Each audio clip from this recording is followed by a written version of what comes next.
subject matter experts in this. The City of Columbus and the state of Ohio says so. We do a lot of training on this. It's intimidating sometimes because we have a lot of power, because we have a lot of say on how our officers should be trained, how their response should be. We run a lot of different exercises, and we affect training, we affect policy. So we research a lot. So when we rolled this out, it's because it works. That logo right there is called ALERT, Advanced Law Enforcement Rapid Response Training. And all that is a group of law enforcement agencies from around the country got together and said, let's get on the same sheet of music because there's so many different systems out there. We need to have one so it's easier for you guys to retain this stuff and respond quickly. So that's why we like this. And probably the number one reason is Run, Hide, Fight came out from Homeland Security. It's a great system. And they've done a fantastic job of rolling that out to the public. But the problem is this, guys. Now we're all adults. I know we're in church. Now I'm devout, practicing Catholic. Kids go to Hartley. We're on to St. Elizabeth Seton. That's where I worship in Pickerington. But I'm going to talk like an adult here. I'm going to have to be a little bit forthcoming at times. PG-13 at the worst. Okay, but there's some things I can't get around. Are we okay on that? If anybody gets disturbed or upset at any point, decide to walk out, they're never going to offend us. Never. I'm not going to show you blood and guts or craziness, but there's some conversations we have to have. You guys good to go on that? All right, so why there are so many systems is this, and why we change. The bad guys have their tactics, and we have our tactics as law enforcement officers. You have your tactics as civilians. And what happens is, and this has been happening for thousands of years, we have our tactics, and then they adjust. They change up the way they do their shootings. They change up the way they do their attacks, because they know you're going to respond a certain way. So it's run, hide, fight. What word in there is the bad word? Hide. Why is that? They're going to shoot you where you're hiding. I know, it's a smart group. They're going to back up the fact that, I'm 50 years old, Chad's 54 years old, you guys are a little bit older, I can see. Who here remembers the Cold War days when we were all in school, and when the atomic bomb drills were put? What were we taught? Under your desk. That was going to shield you from the hydrogen bomb. Okay, so it's been ingrained in our culture, and as sick and twisted as bad guys are, they're going to bank on the fact that you're going to get underneath that pew right there. Just hope for the best. You're going to pray and just hope for the best. And then they're just going to walk right over, and you become what's called an easy target. So we have to evolve. If there's one thing I need you to remember here, I want you to move. This system is built on moving, moving, moving, moving, moving. Like if you get out, God forbid something happened here, I want to find all you guys at 70 and James. How far away is that? A mile? But it's far enough. Because active shooters that we research, they're not going to follow you to 70 and James. Never seen it. Never seen them follow groups of people when they're running out. They do all their business in the environment that they're attacking. So why would I tell you to stay put? I want you to move. It doesn't matter how old you are. You will find a way, I promise. You will move, and we will help each other. We'll get through this. My name is Officer Rick Young. I am a native of New Jersey, an East Coast guy. Anybody from the East Coast in here? You guys have no idea what good food tastes like then. I can tell you that. Good Italian food. Good everything. I went to Ohio State, met the love of my life. She has kidnapped me and kept me hostage ever since. We love it here in Columbus. I've been on the job here 23 years now. The kids go to Hartley, like I mentioned earlier. We're a very strong faith-based family, very Catholic. I work at our training bureau at the police academy, but I worked all over. I worked the east side, west side, I worked the north side, I worked as a detective for many years, I've done a lot of different things, and then my job is to work with the police police recruits, and the officers can teach them all of their tactics, which is a lot. And I was in the Marines going to the first Gulf War back in the early 90s. My partner, Chad. Hi, I've been on the police force 28 years. I was born and raised on the southeast side. I did move to Texas for about 4 years. I was young and thought that'd be really cool to live down in Texas. Then I got down there and it was really hot and muggy. Been married for 31 years. We started dating when I was 19, she was 18. I am currently in recruit training, so I'm in the recruit training unit. I still work every day with Rick. He does defensive tactics with them. And prior to that, I was in what's called emergency management. So if you ever go downtown to a big event, and you see the giant yellow trucks and buses blocking roads, that was my doing. And we're going to talk about why we do that, but that was, we all started getting together trying to figure out how to stop this kind of stuff, and so we come up with these plans. That's what that's me.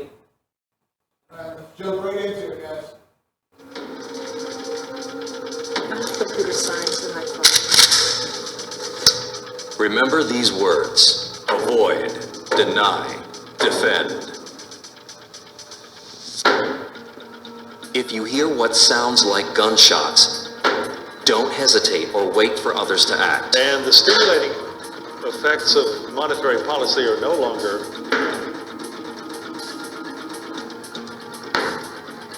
Get ready to take action and protect yourself.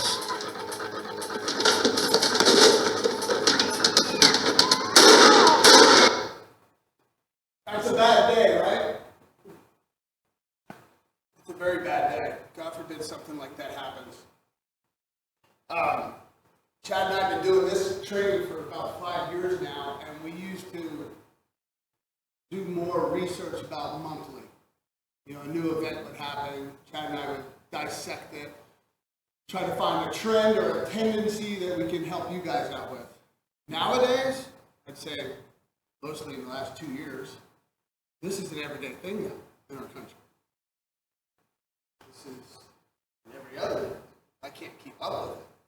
People will ask me questions, hey, what happened in Indianapolis yesterday? And I'll say, I don't know.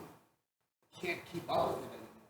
We're doing our best, but that's how violent and how much our crime rate has exploded in the last 2 years. So this system, yes, is an active shooter response, but it kind of plugs into everything. Regular crime, you're out and about, gunfire starts going off. It doesn't necessarily mean you're in an active shooter event. We're going to give you some tips on how to survive that stuff. If you're taking notes today, sir, this is the only thing that you need. You can take a screenshot of it on your phone, avoid, deny, defend. All going to circle back to this slide. This is going to be the first and last slide that you see in a 2-hour period. We're going to talk a lot and run our mouths because we're getting paid right now, so that's $75 an hour. We'll let it talk for 2 hours. All right? Yeah. But that's really, we got to keep it simple, because if I overwhelm you with a bunch of stuff, you're not going to get anything out of it. It all just comes back to this. We get a lot of questions. What do I do if this happens? What do I do if that happens? What do I have the guy does this? What if this happens? And I just keep doing that. That's it.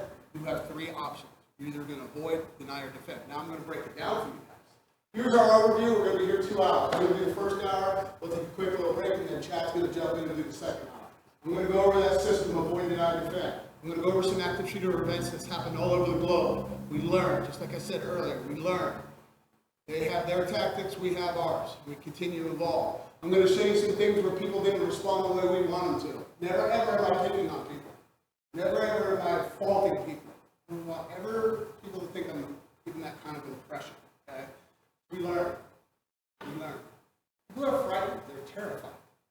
And I can't say, well, you should. I can't Monday morning quarterback how people should act. He should have done this. I hate when people do that. People do that with our jobs. As police officers. You know, a cop should have done this. Yeah? Come walk a mile in my shoes for a day.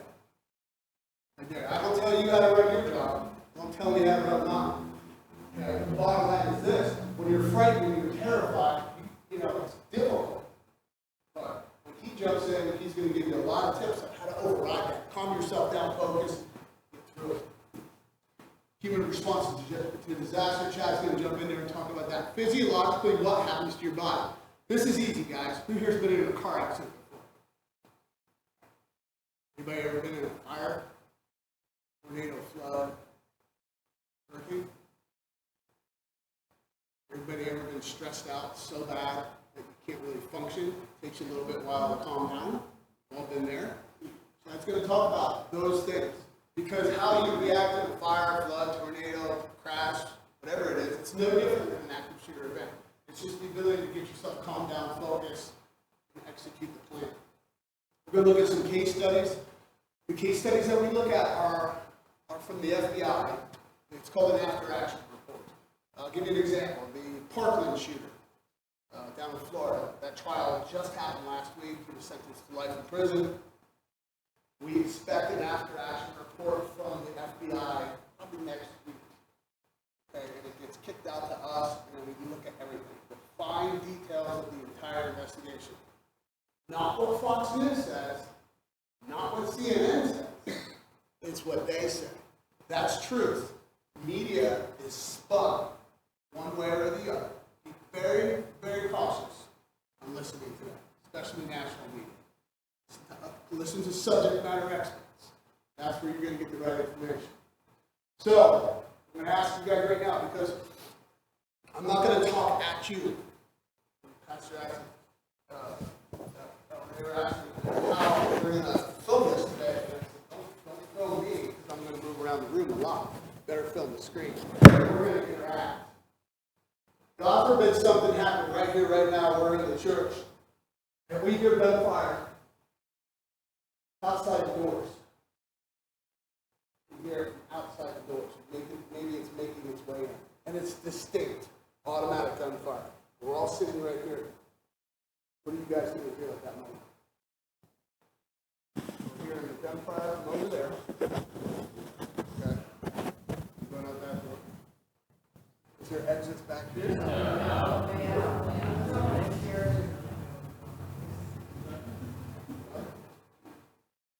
So, when it's far away, or it's further enough away, and we identify that as gunfire, we got to get moving. The bullets indicate. So we move away from it. Now, let me change it up for you a little bit.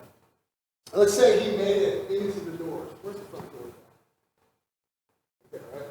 Yes. Let's say he made it in. Can we all run out to the lobby now? Close that door. We barricade it.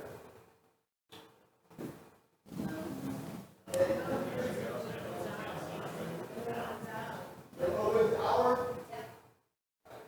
And have that hydraulic system on the top, right? You take your belt off and keep it around that hydraulic thing and lock that down. Yes, you can. We're going to show you. Chad's going to show you a bunch of cool little tips. Can you guys take some chairs and make a big pig pile of stuff and put it in front of that door? Make it a little bit more difficult for him to come through. We're really looking for him to slow down. So we're going to slow him down. But we're not hiding, right? We're going to continue to move. Continue to move. Let me ask you guys this.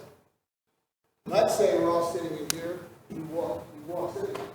He was on his mom. He's standing right where I'm standing right now. He's on top of me. Christian mind and put it to the side for now. He said, I think somebody has to jump. How about we all jump? Okay? Can you see here what I'm describing here? I'm not trying to scare you. What I'm trying to describe to you is we tell our officers all the time. You have a vote, the bad guy has a vote, and the environment that you're in has a vote. So it can happen in any different way. Think of you guys in a corporate environment where your officers are scattered throughout a building. Some people might be in avoid mode, some people might be in deny mode, and some people might be in defend mode. It doesn't happen in that order, okay? But those are all good responses, but we're going to get even better, I promise you. That's all we're going to have to remember. Avoid, deny, defend. Avoid, deny. I'm going to say it 1,000 times, over and over and over. So it all circles back to it. So the shooter is outside the front doors, he's in the parking lot, making his way into this building. He's moving towards us. We're going to avoid. We're going to run the opposite direction and get away from those indicators. Run, get out, and get away. But it's not just a physical action, it's a mindset. What do I mean by that, guys? What mindset should you be in when this is happening? This is what I'm going to do now.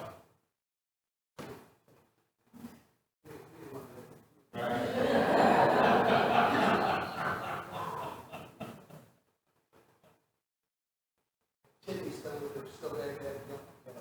Not a kidney disease. It's all kinds of problems. Tell me. But my mindset, and I did it many times in my life, just because I'm a former U.S. Marine and a veteran police officer doesn't make me way more skilled than you guys. Moms do that here. Grandma. That's the best. Always have been. Always will. My mindset as a police officer many times was, I would get dispatched to a dangerous call, and I knew there was going to be dangerous when I got there. So I would drive, park, probably 100 meters away from that location, with my hat off the back of my rack before I put it on. Inside my hat was a picture of my wife and kids. Look at them for about 10 seconds, and then I would put it on. And I'd go out. What am I telling myself at that moment? No one is going to stop me from getting back to my family. That's mindset. I am not dying today. I ain't going out like that. You picked the wrong one. Whatever you got to say. I'm going home tonight. It's a mantra that we use as police officers, and we want to share it with you guys. Like, I'm not dying here today. I'm going to survive. That's the mindset we want to get there quicker. Just reminding you, think of your loved ones, right? How you react. Avoid bad people, bad places, bad times. I put that up there for a reason because what you don't know is you're going to see it before it comes. If you're ever caught in this situation. The Uvalde shooter was on that campus for 60 minutes before he entered. The Columbine shooters practiced and rehearsed for an entire year in the school carrying around cameras and told everybody they were going to do it. Virginia Tech shooter practiced for 2 weeks in front of God and everybody. You're going to see it before it happens and how you respond. Now, I ask you guys some fun questions here. Who here's ever been to a bar before? See, you guys are Catholics down the street, they just came from the bar. They're wrong. Who here's ever seen a fight at a bar? Now, back in my day, I was usually that guy fighting. Who you have been in the fight? No? All right.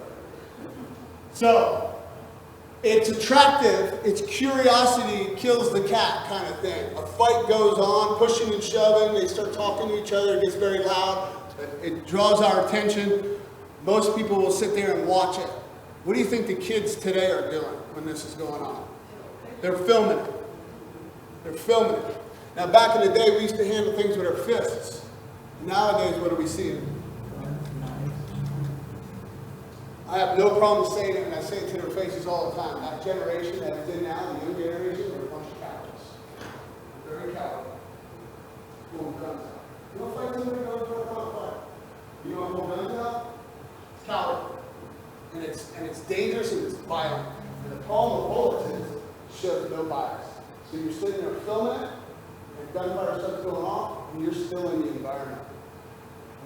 You become an innocent bystander. What we tell people all the time is, when that's going on, it's takes to stay right. I'm leaving. Because I got a pad at the bar, I'll come back and pay later. And I'm leaving. When I recognize that, I'm leaving right away. If I say you should have good situational awareness, what do I mean by that, guys? Yeah. Do we always do that? More than we used to. Pat? Who said that? All right. What's your name, sir? John. John. 30 years ago, Do we have better situational awareness as a society? Yeah, we do. Yeah. What's different now? Why is our situational awareness as a society not as good? Hold it up, Chad. It's because of that. It's because of that. Look, his situational awareness right now. He's answering the email. No, but computers, technology, cell phones, okay, it has diminished our situational awareness, okay? It doesn't mean it's bad or good, it's just that's where we're at in society. I'm going to show you an example of terrible situational awareness. This is a bar in Brazil that's going to get robbed. This is real. Nobody's going to get hurt. But it's going to get robbed. A guy's going to pull up on his motorcycle. He's going to get off the bike. He's going to keep his helmet on to conceal his identity. And he's going to rob this place. He's going to walk in. He's going to tell everybody to get on the ground. He's got a gun in his hand. They're going to comply. He's going to walk behind the bar, tell the bartender to open up the register. He's going to take the money. He's going to leave. Be in and out in 20 seconds. He's a professional. That's really what I don't want you to watch. What I want you to watch is the guy standing at the bar playing on his phone. Okay? So here comes the robber. See him? He tells everybody to get on the ground, and he's playing on his phone. So everybody's lying there on the ground, right next to the door, mind you. Okay? Bartender opens up the till. He's going to take everything out. Look at this guy playing on his phone. He's gone. Probably 15 seconds. Still on his phone. Then he realizes, what's everybody doing on the floor? So what do you think he does? Gets on the floor. So now he gets on the ground. Why do you guys think he did that? Because everybody else did that. It's called herd mentality. We have that as human beings. For whatever reason, John and everybody else computed over here, you guys just ran out. Just got up and ran. I guarantee you would all these people go with it. You wouldn't even know why. They were like, John's running out. Something must be wrong. We're a herd mentality. We follow things. We're not sure why. Let me ask you guys this. The people that were laying on the ground right next to the door, do they have an opportunity to leave? Yeah. Now again, I'm going to circle back. I'm not picking on anybody. They were frightened. But I show you this stuff for a reason. Get out. Recognize it quickly. If I'm a shooter or I'm a bad guy and I'm walking right past you, sir, the second I walk past you, you should leave. You should leave. We're not going to stay there and fly. Anybody any deer hunters in here? Ever hunt deer? No, we never find anybody. We buy our meat drug, so it's not a deal. But we bring that up for a reason because as a deer hunter, I'm not. It's way easier to shoot a deer that's just standing underneath the trees than one sprinting by. See where I'm going with this? Okay, you make yourself a movie. If I'm going to be a target, I'm going to be a hard target. I'm going to be a moving target. I'm moving. And I know some of you guys are older. It doesn't matter. If you move this fast, it's better than doing this. Okay? Like I want to get you moving. So, I took some pictures on the way to work, which is back in the spring. That's people playing on their cell phones at the stoplight. Who here does this? Thank you for your honesty. Okay? It's at the stoplight. I didn't say you're driving. You stopped. You're like, let me answer this text real quick. Shaq sent me a funny video. I'm like, right? Where's my head? Down. This is part of our culture. I have teenage drivers.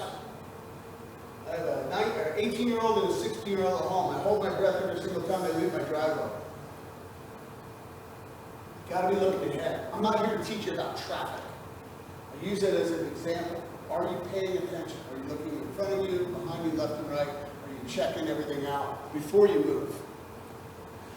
Herd mentality, just because it says green doesn't necessarily mean it's the right thing to do.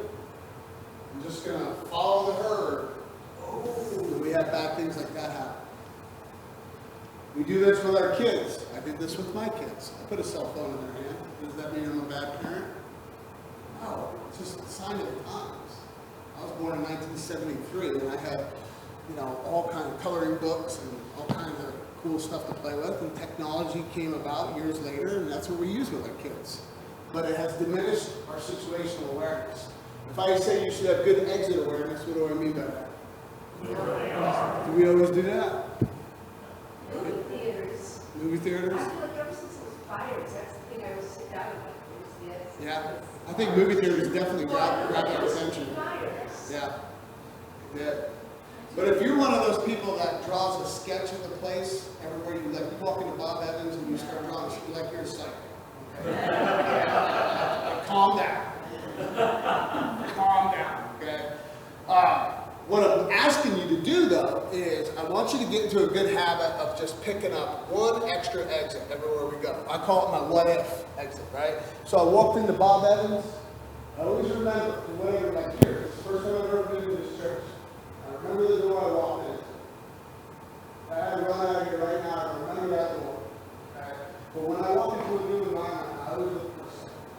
It's my what if.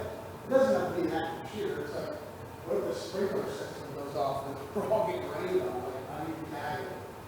What if there's a fight? What if there's, it doesn't have to be an active shooter. It can be anything. What am I doing to get out of this environment quickly? It's my plus one. It's my what if exit. That's all I want you to do is just anywhere we go from now on, just say, I walked in that door, I got to get out, and that's clogged up, too many people are over there. There's my secondary exit. It's just a good habit to get into. Now we get into this where we're in denial mode, where maybe the shooter has entered the building.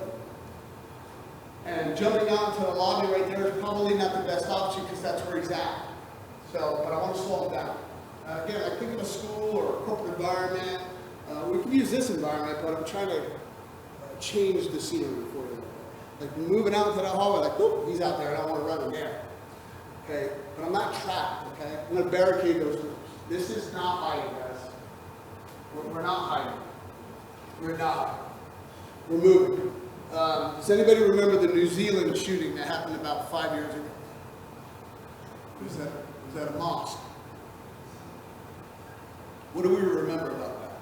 Who could tell me? What was significant about that thing? The guy filmed it live. He put it on Facebook Live. So Facebook caught a lot of slack for that. Right? They got the public was not happy with the fact that Facebook allowed that to be live. Okay, he filmed it live. I have the video. It's so brutal I can't show it to people. It upsets me. I don't show it to people. You walk into the mosque or living area just like this, and the people scattered. They just ran to the corners of the room. Right? They lay down on the ground and they pretended to be dead.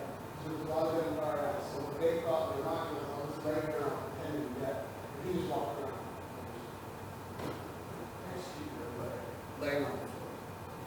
Meanwhile, there was doors, windows, there was opportunities. Just move. If you're standing still or the one that's springing up. Okay? It's very brutal. I don't want you to hide, and I don't want you to play dead.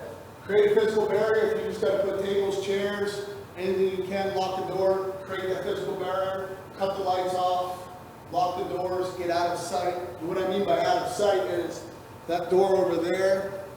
I'll use that as an example. I'm not going to stand back here. I'm going to probably be back behind the booth where my man is over there. Like that's the same side wall. It's called the hard corner.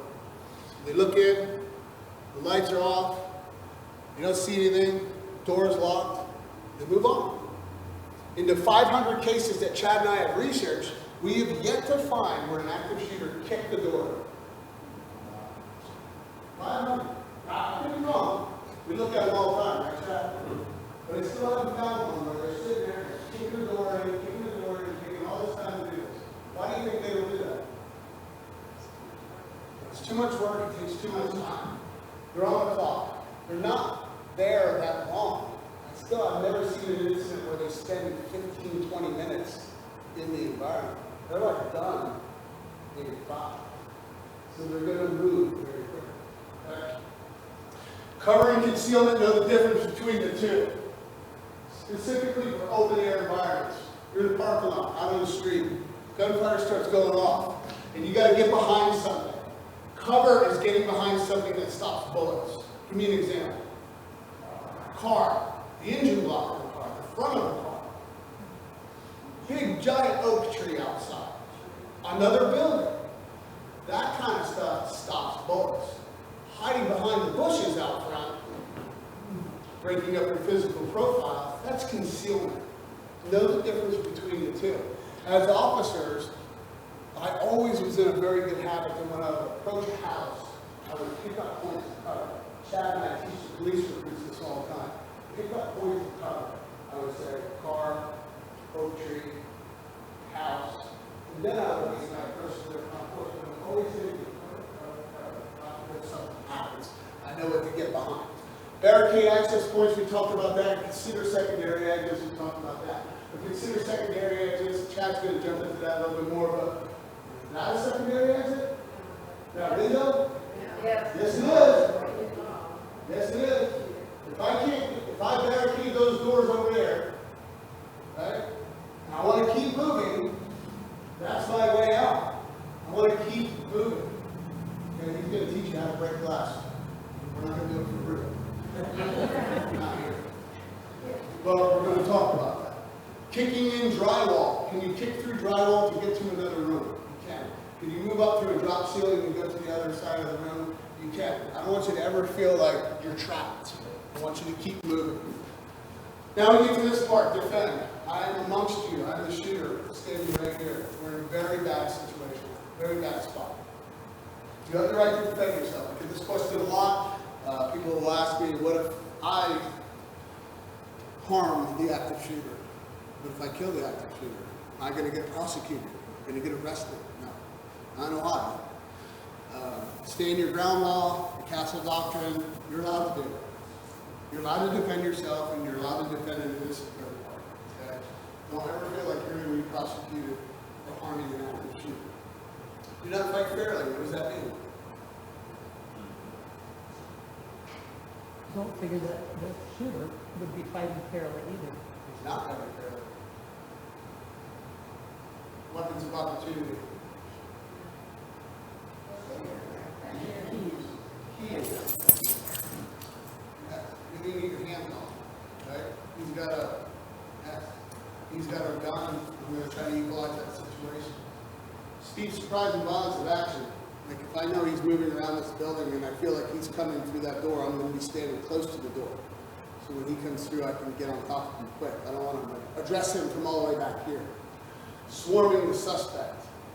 Okay, that's probably the most important one on here because we're not going to be able to take him on by ourselves. We're just better when we're strength in numbers. Think of Flight 93 when 9/11 happened. Men and women, I bring that all the time, overpowered terrorists. What were they armed with? Box cutters. Box cutters. I'm going to show you an incident that happened here in Columbus back in 2016 where swarming the suspect works. Okay? Trying to take that person on by yourself, you might be able to do it, but it's way better when you all get involved. And don't think because you're older, you can't, because you can. You can. Okay? I guarantee you, if I pick the fight with all of you guys right now, I would lose. Lose because of just sheer numbers and fighting. You grab an arm, you grab an arm, you grab a leg, you grab a leg, you grab a head, you've done this before. You're piling on, stabilizing, pushing that person to the floor. It's very difficult for me to overpower 30 people. Okay? Swarming the suspect works. It doesn't happen in that order. I brought that up earlier, that some people can be in the void, some people can be in deny, some people can be in defend. But the bottom line is, you see where all arrows are pointing. I'm always looking for a way out. I'm not hiding, and I'm not staying still. There may be an incident where you do have to lock down and stay in there. I get that. Okay? But I want you to think, what intersection are we moving to? 70 and James. If that's in your brain. 70 and James. Mile down the road. I'm getting there. Officer Hannah and Officer Cadet will find us later. Okay? That's what they're not going to follow you at 70 and James. So what's next? We're going to call 911 if this happens. Who calls 911? Everyone. Everyone. Why is that? more calls, more emergency, right? That's very true. As police officers, we sat in our cruisers many times. The dispatcher will say, cars 122, 123, we get a 1033 run at the intersection of Wilson Road, so I'm hearing all that, and I go, let it drive. And then I hear the dispatcher say, hey guys, we're getting a lot of calls on this. And I sit up a little bit straighter in my car. We're getting multiple calls on this. But it's also about your vantage point, okay? Spread out throughout an environment or building, she saw the car that they pulled up on. You saw that there was 2 suspects. You have a clothing description. You saw the weapons they were carrying. You saw their last known location. All of this information is coming into us, so by the time we show up, we got all that. We know exactly who we're looking for and where to go. So we want you guys all to call 911. They're not going to send you to voicemail, I promise you that. Who here has first aid training? Good. Stop the bleed training. Anybody have that? I highly recommend it. Okay? Because the bottom line is this. Chad's going to cover this later. When we enter this kind of a situation, which I have for real several times, and there's people laying on the floor, and you guys are injured, we're not stopping to help you. Why is that? I'm going to get the shooter. So the statistics show, the data shows, that every 15 seconds there's a new casualty. So if I stop to help her, another one, another one, another one. Our priority of work is going to get the shooter first. We want you guys to have first aid training. We're coming back to help you, I promise. But we're talking about stop the bleed training, tourniquets, pressure dressings. We're not going to do it with Neosporin and Band-Aids, that kind of stuff. And if you have that kind of training, very beneficial. Boston Marathon is a prime example of that. Any runners in here? Okay. Runners are great at first aid because you run by yourselves, you're out there alone, you know how to take care of yourselves. It's a priority for you. Well, in the Boston Marathon, they all saved each other. All saved each other. They didn't rely on medics to show up. All directions when we show up, I don't think that's a problem with this group, but many groups we have to really spell it out for you. It's like the game Simon says. If I tell you to put your hands up in the air, go out there forward, you go see the other officer who's going to continue to push you out, just do it. Don't just do it. You know what we normally get? Why do you gotta talk to me like that? Why are you treating me like a suspect? Why do I have to put my hands up here? I'm going back to my office, so I'll make keys on my desk. I'm not leaving my car here. Yeah. Now I'm spending more and more time dealing with you, and this is going on. We look at it as an environment like 3 different zones: hot, warm, cold. Our job is we move through that hot zone, we make it warm, and we make it cold. Clear out sections of buildings, and then I tell my supervisor, east side of the building is clear, sir. West side is clear, parking lots are clear. We get a roll call with other people, all present and accounted for. We want to move quickly so we can get that all done. So do exactly what we tell you to do. A couple active shooter events I'm going to show you. That's the FBI's definition of an active shooter event. Mine is a little bit simpler to remember. An active shooter wants to kill as many people in the shortest amount of time as possible. That's their goal. It's based on speed. It's not just shooters, though. You're going to hear Chad and I use the term active aggressors. Active aggressor means it doesn't always have to be gunfire. Okay? Here's a couple examples. 2008, Mumbai, India, a Pakistani terrorist organization crossed the river, took over an entire city block in Mumbai, and lit all those buildings on fire. They waited for the people to run out. And then they got them down to the street. A fire was their weapon of choice. The Boston Marathon, what was used there? Bombs, pressure cooker bombs. You can make them at Home Depot and Lowe's. Where there's one, there's two. Where there's a primary device, there's a secondary device. Learned that when I was in the Marines. This happened in the Olympics in '96 in Atlanta. It's happened in the Boston Marathon. It's happened in a lot of different places in our country. Where one bomb would go off, and they would expect that you guys would run all the way back there, and then the second one would go off. That's why I say 70 and James.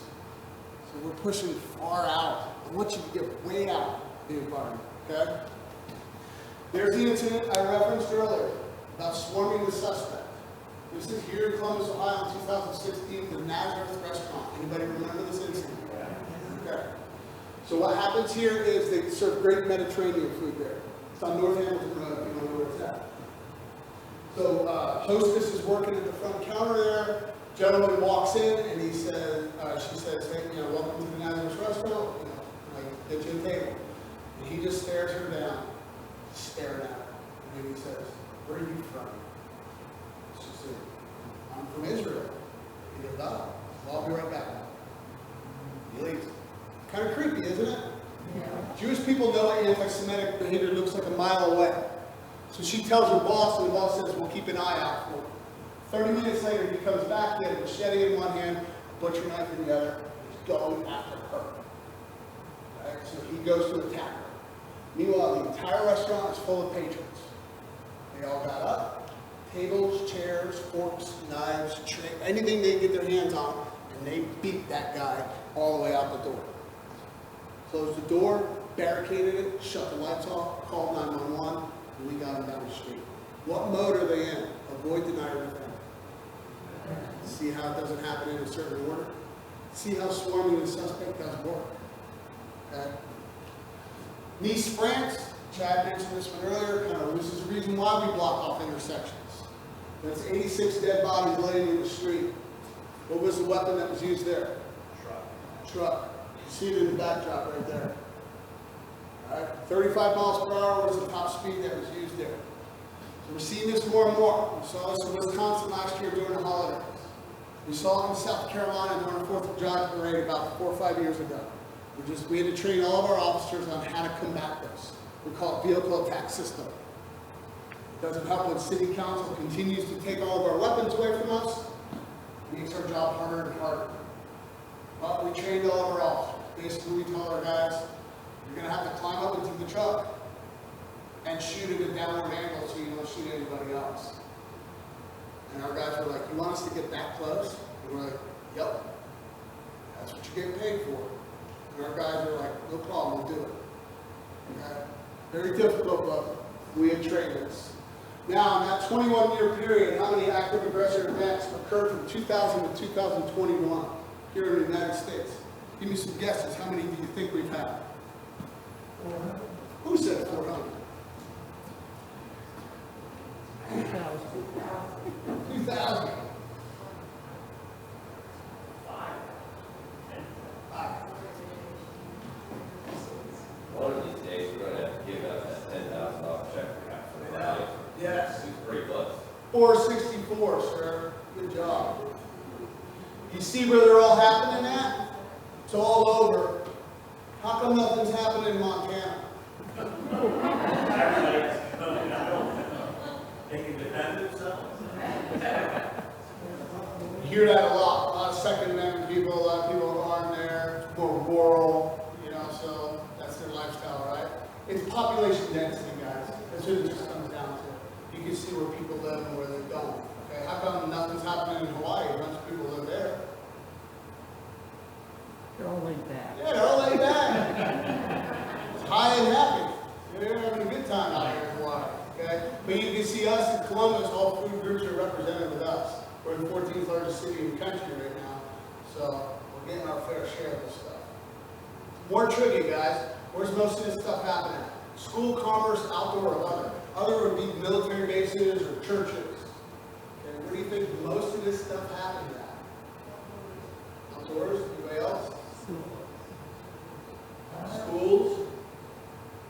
Sir? Commerce? Oh, fire. Look at you. Yes. Look at that. Like teachers. Yeah. You gotta get it too. All right. Give me an example of commerce. Bars, restaurants, malls, places where you gather, retail, right? Places where you shop, okay? Like that's what most of this stuff is happening at. Now, the media will lead you to believe that it's a school problem. Remember back in the day, it was a post office problem? Schools, that the journalism, the media is going to really, okay, and as sick and twisted as it sounds, it is what it is. If it bleeds, it reads, is what they say in journalism world. And when it has kids involved that are murdered, they're going to give that a ton of media attention so they can sell their advertising. Okay? But I bet you my brother who lives in Los Angeles never heard of the Nazareth restaurant incident. Never heard of it. If it's in school, it gets tons of attention. And that's a problem because it leads people to believe that it's a school problem and you don't have to be prepared. It's not a school problem, it's a commerce problem half the time. Schools is effective, but it's commerce. It's where people gather. Okay? How about this? Trivia. How quickly do the police arrive? What's the average response time? What's the national average for us to respond to an event like this? Sir, Maybe the first guess. 3 minutes? You've got to be kidding. He was at your training yesterday. I think you gave it. Can you give us like 6 numbers that we can do? Yeah. Like lottery later on? Can you touch my kidneys? That is amazing. 3 minutes. Okay. You're well. 3 minutes. Okay, so here in Columbus, or here in Franklin County, it's 2 minutes. And how do we know that? Because we're guys that done it. We know what our response time is. We do a lot of drills, exercises, we look at real-time data. There's 26 law enforcement agencies here in Franklin County. There's 3 full-time SWAT teams. There's choppers that are up 24/7, 365. Our response staff this year is the best in the nation. I want you to know that. We teach it. We learn it. What do you think? Where do you think we learned our active shooter training? It was another country. Oh my gosh!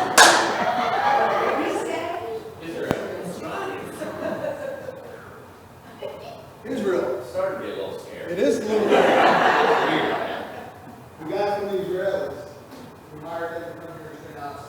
These are the best fighters on the planet. They have been since the country was formed in the 40s, right? They had to fight and they continue to fight. So we hired the Israelis and some of our special forces guys here, and we learned our system. It's called the Israeli Limited Penetration System. So all of our officers know it, and we're the best. And so we train agencies from all over the country that come to us. We just did an exercise back in July. It was on the news at the Huntington Bank headquarters, which is up north on Cleveland Avenue. So it's a 250,000 square foot facility. We did a full drill. Fire, sheriffs, everything, every logistical piece that would be involved in it ran. Okay, we ran. And so when we went live, and we said go, it only took our guys 30 seconds to take out the active shooter. That's how good we are. So you're probably thinking, why do we need to be this class? We're that good. If you do it, we're trying to do that.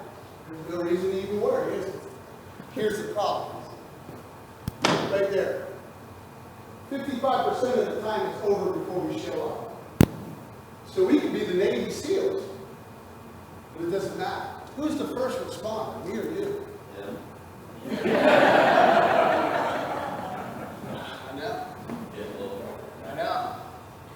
It's what you do. Okay, look. It's about removing yourself as a target. I put that picture up there for a reason of an empty hallway. Because when we show up, that's what I want to see. I want to see nobody got caught in no man's land. You were moving. You weren't laying on the ground playing dead. You weren't caught in the hallway. You barricaded or you got out. That's what we want. You do your job, we'll do ours. But if you stay still, you hide, or you lay on the ground and play dead, not good. We're coming. We're going to be there in 2 minutes. And we're very fast. We will never be involved. We will never be that confused. That's what happened there. Also, there's a lot of things the media won't tell. Like the shooter was shooting through the door, and the officers couldn't get up to the door. If they did, they would have been. You can't just block it with a shield. It's very difficult for them as well. But they just didn't move fast enough. We do. Okay, so what's the attacker look like? Green hoodie, left-handed guy? You have somebody who knows going to say that, right? All right. What's the common active shooter guy look like? Is he a man or a woman? Okay, I just want him to answer. Is he white, black, Hispanic, or Asian? He's white. How old is he? 18 to 25. male, 18 to 25, 80% of the time that is correct.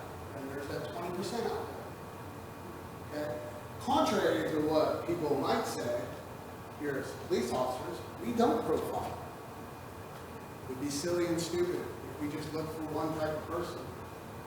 It's not based on characteristics. It's based on that. Their observable behavior, how they act, specifically before the event happens. I want you guys, we're going to teach you to recognize these clues that they give out. I'll give you a very drastic one. The Virginia Tech incident. Do we remember that? Okay. So, who here owns a gun? Who here owns a gun? Who here's been to a range before? Okay. How many targets do you divide on a good range? How many targets do you get? How many targets do I usually get? Actually, I did it in Boy Scouts. Sorry.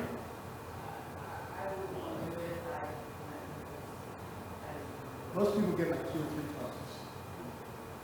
Go to that edge and purchase like 2 or 3 targets. Like I bring my son after when we go shooting. He loves to shoot, right? So he'll tell the guy, I want 3 targets, maybe 4. Okay? That's all you need. The active shooter from Virginia Tech, 2 weeks before, he went to the gun range and he bought 20 targets. Okay? He opens up the bench and he laid all the targets on the ground. Got 2 9mm pistols, and he practiced shooting all the targets on the ground. That's the observable behavior. That's a drastic example that I'm talking about. That is not normal. Okay? Can you call the police for that? Yes. Yes, you can. Is he breaking the law? No. But can you call the police for that? Yes. We're going to want to talk to this guy. Maybe he's in a mental crisis, and we need to help him. Okay? Doesn't mean he has to break the law and call the police. We want to know about this kind of people. We have an anti-terrorism unit here in Columbus Police that they're going to want to identify him and speak with him. And they'll do like a little workup on him. And then they're going to go talk to him. So that alone might be the deterrent that stops him from doing what he's planning on doing. But if he never calls us, we'll never have that opportunity. Does that make sense? Okay? Don't be afraid to call us. So their pathway or their playbook is always the same, guys, when it comes to active shooters. They have agreements. I'll give you an example. I got fired from my job. I was only late to work 15 times. Human resources is so strict. I can't believe they fired me. That's my grievance. My ideation is, I'm going to handle this with violence. Who here has ever felt like that before? Who here has ever felt violent because they were mad at something in the world? I know we're in church. It's always difficult when we're in church. Just want to take yourself. Sure.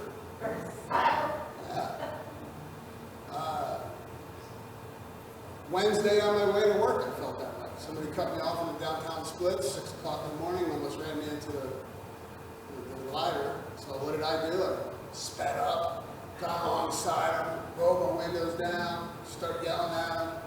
He's yelling back at me. 6 o'clock in the morning. I'm all rage, my veins are popping out of my neck. And then I just say to myself, man, what are you doing, man? Just go to work. Roll the window up and move on. See, it left my heart. That's normal for us. For active shooters, no. It's like a furnace. That ideation of violence stays there. It doesn't leave. It just burns and burns and burns. They go into research and planning mode. They go into preparation. They're going to stockpile their weapons, get all the gear that they're going to need for that event. They do that. They test the breach. What does that mean, guys? Testing the breach. Yeah. They are special. So, you guys are all parishioners here, right? I'll give you an example. At my parish, I go Saturdays at 5 p.m. is when I go to Mass. Like clockwork. I sit in the front pew on the side. I don't know if you've ever been into Seton Parish before. Very big church. But I sit in the same pew every week, right? Saturdays at 5 o'clock.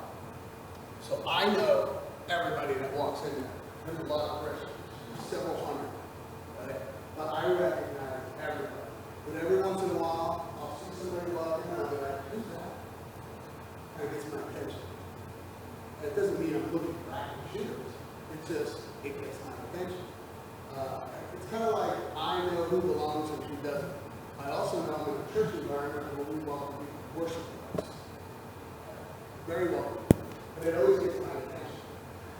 Think about when you're at your regular jobs, when you're walking around your building and somebody that doesn't work there is walking around your building. Kind of grab your attention. Is it okay to confront this person in a full respectful way?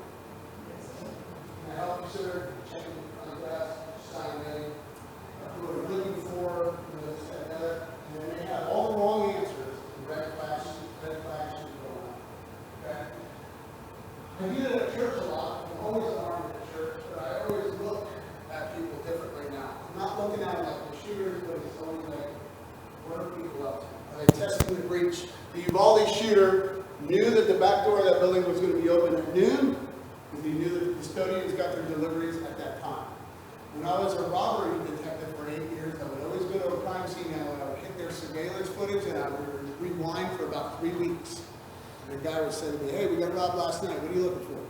Because I bet you this guy's been here. And I'd rewind and I'd rewind. I'd be like, there he is. He was in your store 2 weeks ago. You leave the back door open every day at 3 p.m. People, they will always test the breach. You want to be familiar with the environment that they're going to attack. So here at this church, yes, it's a little bit different because we want to welcome people in. But I still want you to be a little bit more on the, are you a guest? Do you want to sign up to be a parishioner? Let's talk to these people. People do walk in off the streets into churches. It's kind of welcoming environment. Some people won't take advantage of that. Okay? So be cautious. And they do their attack. This is the attackers that we're dealing with here. This is the mindset of an active shooter. They're very deliberate, focused, detached, and they're ready to die. They're ready to die because they say it all the time. They say it on social media. They say it to their friends and their family that I'm going to be killed today by illegal people, by cops. I'm just going to kill myself. And they talk about it, talk about it, talk about it. Can you reason with that guy? Can you reason with a guy that has this kind of mindset? Can you just say to him, hey man, let's bring it in, man. Let's just do a group hug. How about de-escalation techniques? I heard those work. Can you use some of those in that moment? He's got an AK-47 in his hand. Should we try to de-escalate him? What's the first slide I showed you? What does it say? That's it. Just sort of back to the boy in that back. We're not going to negotiate this guy. We're not going to try to calm him down. We're not going to try to build a rapport with him. We're getting away from him. That's the difference. Here's some examples of some of these people with their mindsets. That's the South Carolina Charleston shooter from, I think it was 5 years ago now. You guys familiar with this event? Okay, so he planned for months. His grievance with the world is he hates black people. So he was going to go kill as many black people as he could. So he picks this church. There's a lot of elderly folks. Walks in, he sits down with them, they give him prayer pamphlets and invite him to pray. He thinks about it for about 2-3 minutes, and he goes through with it. He killed 9 people.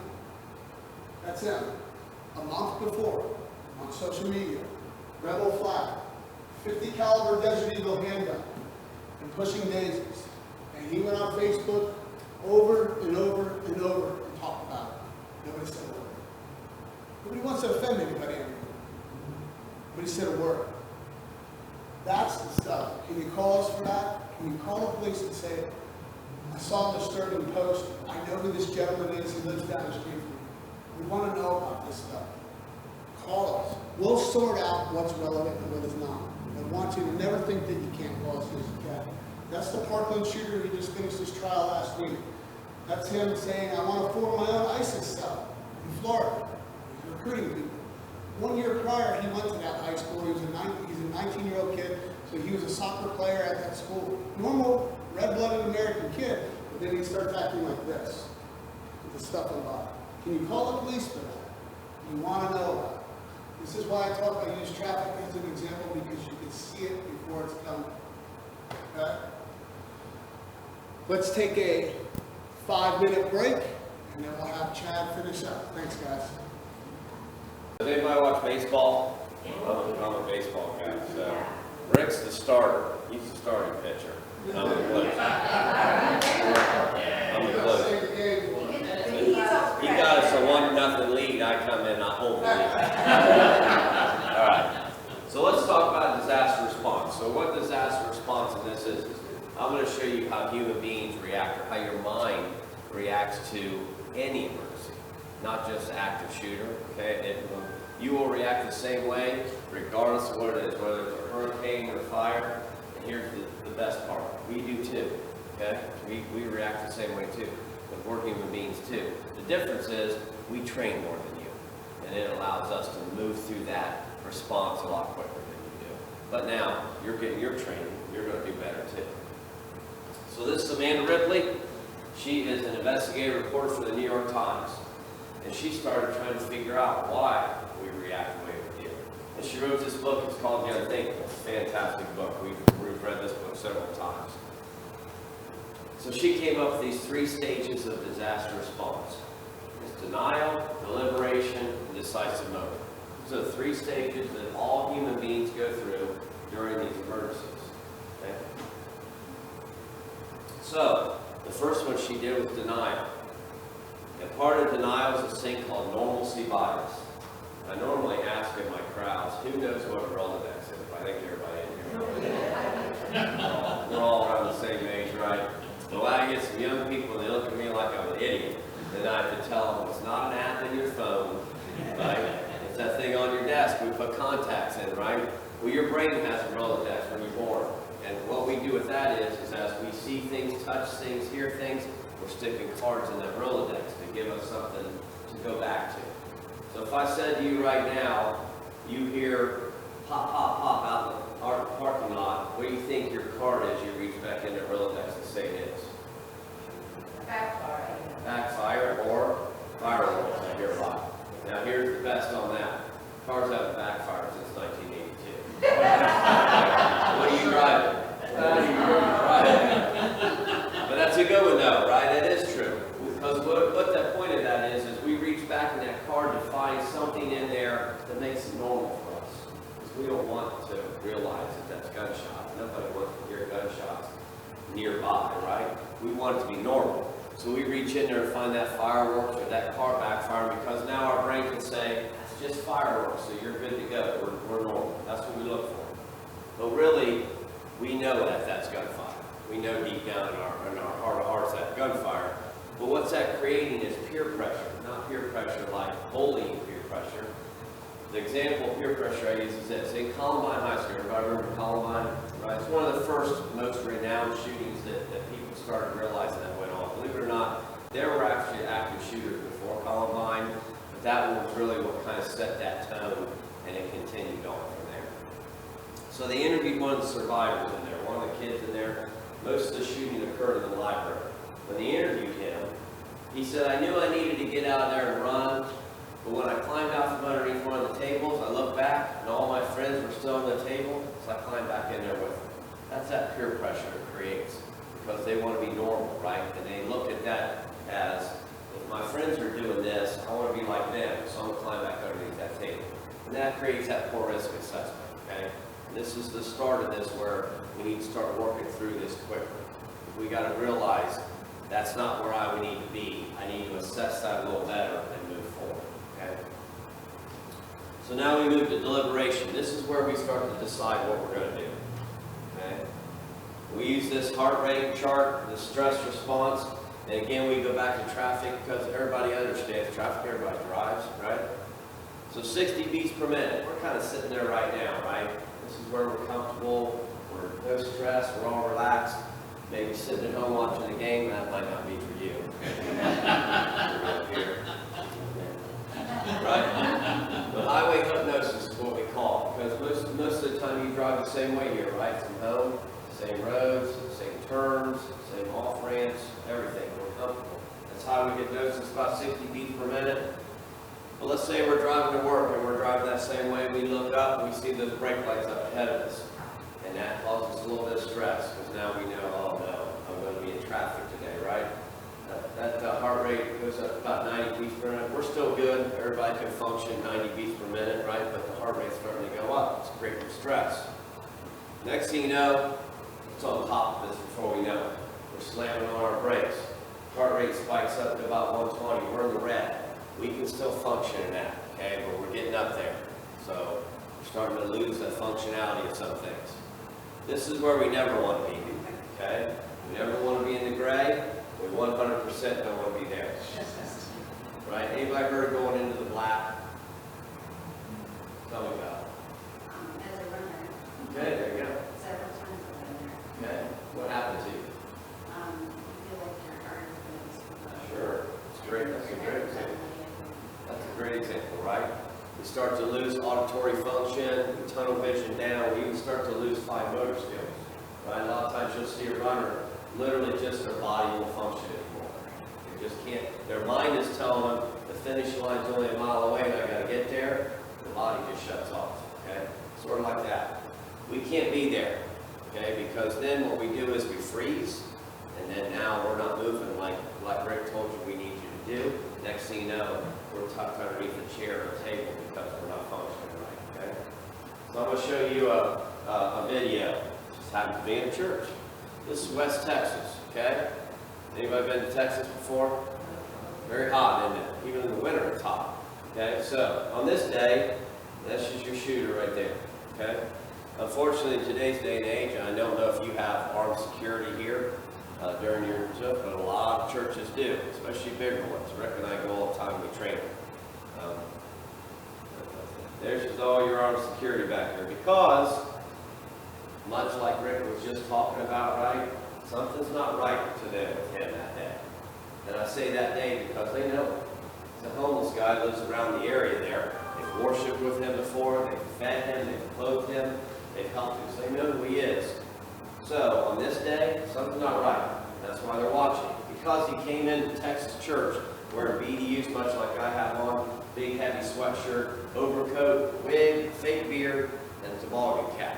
See anybody else dressed like that?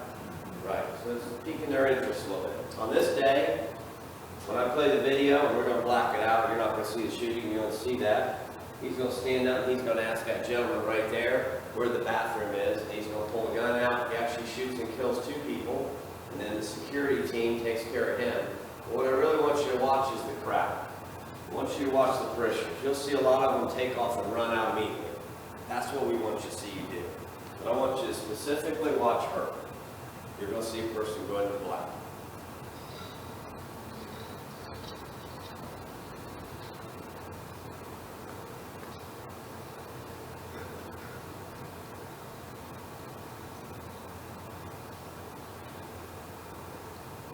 All right, so it doesn't start yet. As soon as that black clock comes up, it's bang, bang.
Is she going to be okay in this one?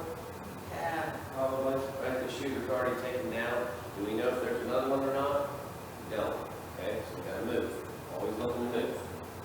All right, we get to deliberation. So milling. This is what milling is. So Rick and I have been on hundreds and hundreds of accidents. Everything from fatals down to fender benders. Okay, and we go there to take reports and do what police do.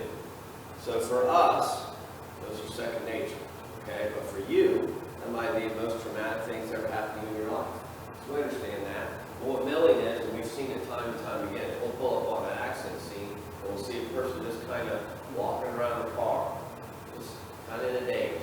picking things up off the ground, staring off into space. That's what milling is. That's a person going into black. Because that trauma for them that day, their mind just wasn't able to handle it. We have to go up and get a hold of them, bring them back to reality, right? And we move forward and take care of that accident. So you'll see that sometimes. I'll actually show you a video in a little bit of a fire, and I'm going to show you what milling looks like. Okay? Gathering, not what we're doing right here. This is gathering. We're gathering together today. But she found that why a lot of people, and the example she used is in 9/11, she started trying to figure out why the people that were on the 40th floor lived, but people on the 4th floor didn't. They're closer to the ground. Because we as people like stuff. Everybody likes stuff, right? Everybody loves Christmas. We get new stuff. The problem is we also like to go back and gather our stuff. And in 9/11, that's what they found is a lot of people went back to their desks, sat down and put out of office emails in there, gathered up the novel they're reading, their purses, a water bottle, maybe their favorite coffee mug. And while we're gathering, that thing's still happening. It's taking time and we don't have it. Okay? Everybody remember when the airplane crash landed on the Hudson River in New York? Right? And when you saw the picture on the news and they were standing on the wing, what were they holding? Their luggage. And this plane's sinking in the water that's 32 degrees. How long do you think you can live in water that's 32 degrees? Not very long. Okay? But they took that time to get their luggage out with their clothes. Leave all that stuff. Okay? When Rick and I find you guys down here at the intersection he told you about, we'll bring you back here and get you your stuff. Okay? Just leave all that and get out. Alright? We need to get to decisive moments. Panic going to set in? I promise you panic's going to set in. I'm also going to show you what panic sounds like and looks like in that fire. It's hard to get through that as human beings, right? Everybody in here has probably been in some form of panic. Okay? But we're going to talk about a lot of panic in that fire. We need to get to there, self-preservation. Because everybody has someone or something to go home to, much like Rick talked about with the hat, right? Find that in you. Get that self-preservation. Don't let them take you out like that. Get back out of here. Get home that day. Okay? That's where we need to get our mind to. Alright, so let's talk about that fire. This is the Station nightclub in Rhode Island. It's an old bar. We have them here, remember Alrosa Villa up north. It's similar to the layout of this, right? It's made for stages. It has a big stage in there. It's made for bands. There's a band playing this night called Great White. Anybody ever heard of that? Heavy metal band. They were big in the 90s, and then like every band, you know, they burned through all their money they make, and then they have to start playing these small venues.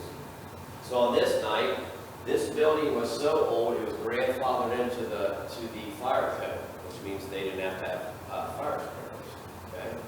That what you're seeing right there, I mean, obviously the fire department showed up and they worked the fire, but in all reality, that building was pretty much burnt down in about 10 minutes. Okay? Fire was devastating. On this night, the stage manager decided that they were going to shoot off pyrotechnics in their first song, okay? Which is fantastic. It looks really cool. The problem is they shot outdoor pyrotechnics off inside and lit the acoustic foam around the stage on fire and then engulfed the whole building in flames. I'm going to show you a video actually of it. Because I have a video of it because on that night there was a reporter in there doing an expose on nightclub safety. Somehow he just happened to be there. Okay? So I'm going to show you. This is the layout of the building. So, if you were going into this that night, prior to this training, and you went in this way in the entrance hall, like it says there, how do you think you'd probably go out? Same. That's where you're built brains program, right?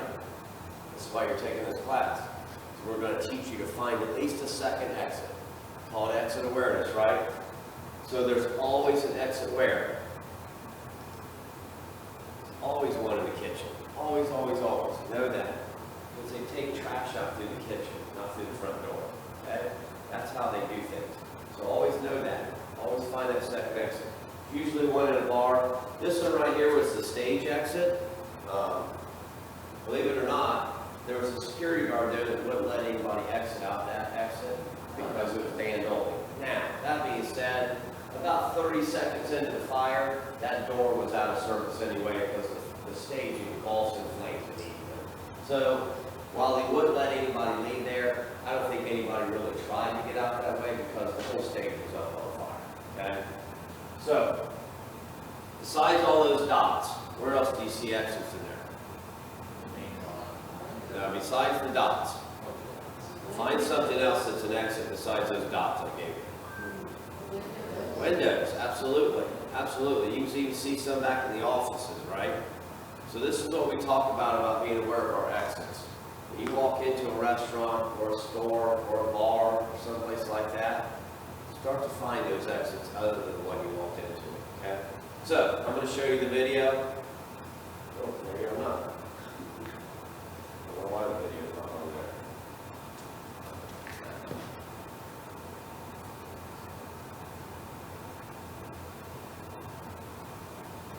See it? Yeah, I got it. Got it?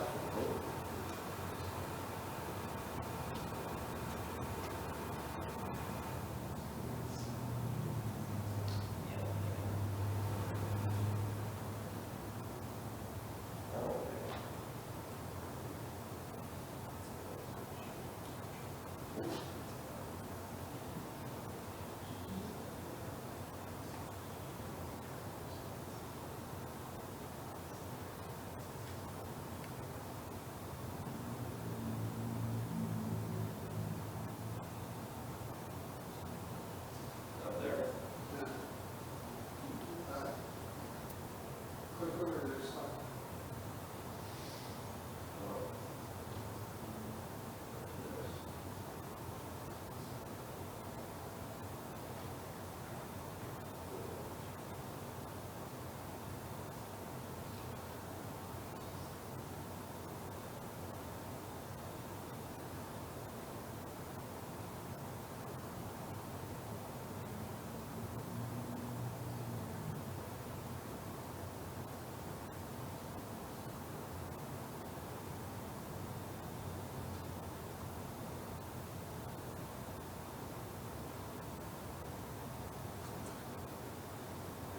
Ready?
Start listening for it.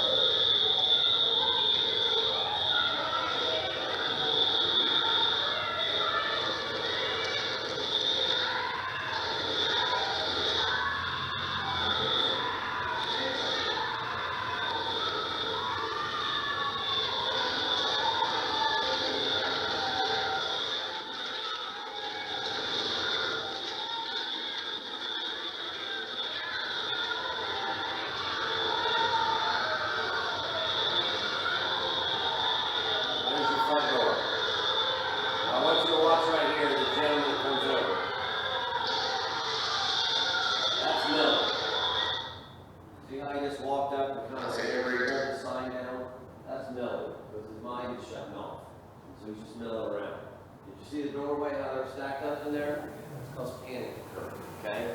So it's much like if I take that doorway there, and this whole place is filled like it probably is on Sundays, and then next thing you know, something happens, and then you think all of you are going to fit out that door at the same time? You're not. Here's what happens when panic sets in. If this is on fire right here, you all go out that door, the first few people get out because they're first, right? But what happens when that door starts to jam up, and that fire's moving this way, and you and I are back here, we can't see that that door is jammed up. And we're getting scared, and we start to panic, and we push, because you're not moving fast enough to get me out of that door. And then we push, and then the person in front of us pushes. Now we start falling down, and that's why they stacked up in that doorway like that. So you're probably thinking, why they just pull them out? You can't. Because as they stack up like that, they lock in like Legos, believe it or not. You can't get them out. You literally can't get them out, okay? And that's what panic is, okay? Because they didn't find another exit in their mind, and they had nowhere else to go. Because that's the only door they knew. So now that panic set in, okay? The milling you saw was that gentleman who's going in the black. He just didn't really know what to do, and that's what we see make. See how he just randomly pulls the sign down for no reason? It should have been what? Leaving, right? But he stands there milling around pulling that sign down, okay? So you see that that happens in fires from what I just went through and explained to you. So this is what happened afterwards. You can see all of those are people that passed away in the fire. So, remember I talked about gathering, right, going back and getting our stuff? One of the band members, one of the guitarists, actually died in that fire. Because he went back in the building to get what? His guitar. Went back into a fire to get a guitar. And passed away in that building. So see, that's why we show you this. We're going to show you all those stages happen in that, just like they do in any emergency. Okay? So, how do we improve that? We already talked about situational awareness, right? That's what we want you to start using every day, not just in university, but all the time. So I'll give you an example. So Rick and I are clearly best friends, right? We went to breakfast this morning. We go out to dinner a lot with our wives. We don't really talk, we talk to each other. But when we go to a restaurant, right, we don't allow the host or hostess to see us. Now, is that going to happen sometimes? Yeah, it's going to happen. Right, I'm not going to wait another 45 minutes to get that optimal table I want over here. But when we go, Rick and I fight over who's going to face the door. That's what we as police do. We put our back to the wall, we face the door. Okay? That's our situational awareness. And then we do this. Right, we'll get up and we go find the bathroom. We wash our hands and we mental script when we practice what that building looks like. We find those windows. Find that kitchen if we're at a restaurant. Find that back door exit. Okay? Or we find another door where it is. You see those doors that say emergency exit on it, right? We find that door. Then we get a layout of that building in our mind. Then we come back and sit down at the table. We relax and we enjoy our meeting. Okay? So we're not telling you you have to be uber vigilant all the time. What we're telling you is mental script and practice where that stuff is, because then you're that person when that fire kicks off and you look at that door and go, well, there's 45 people trying to go out the door and they're going to fit. I'm going to go back in my Rolodex and find that second door I know is there, and I'm going to go there. Or I'm going to find that window, and I'm going to grab this chair and throw it through that window, and I'm going to climb out that. Okay? That's what mental scripting and practice is. Okay? So, just talked about having that extra awareness. Rick touched on it a lot, right? Just because you're in a room and the door, you can't go out the door, and it's the only door. Remember, there's other ways, okay?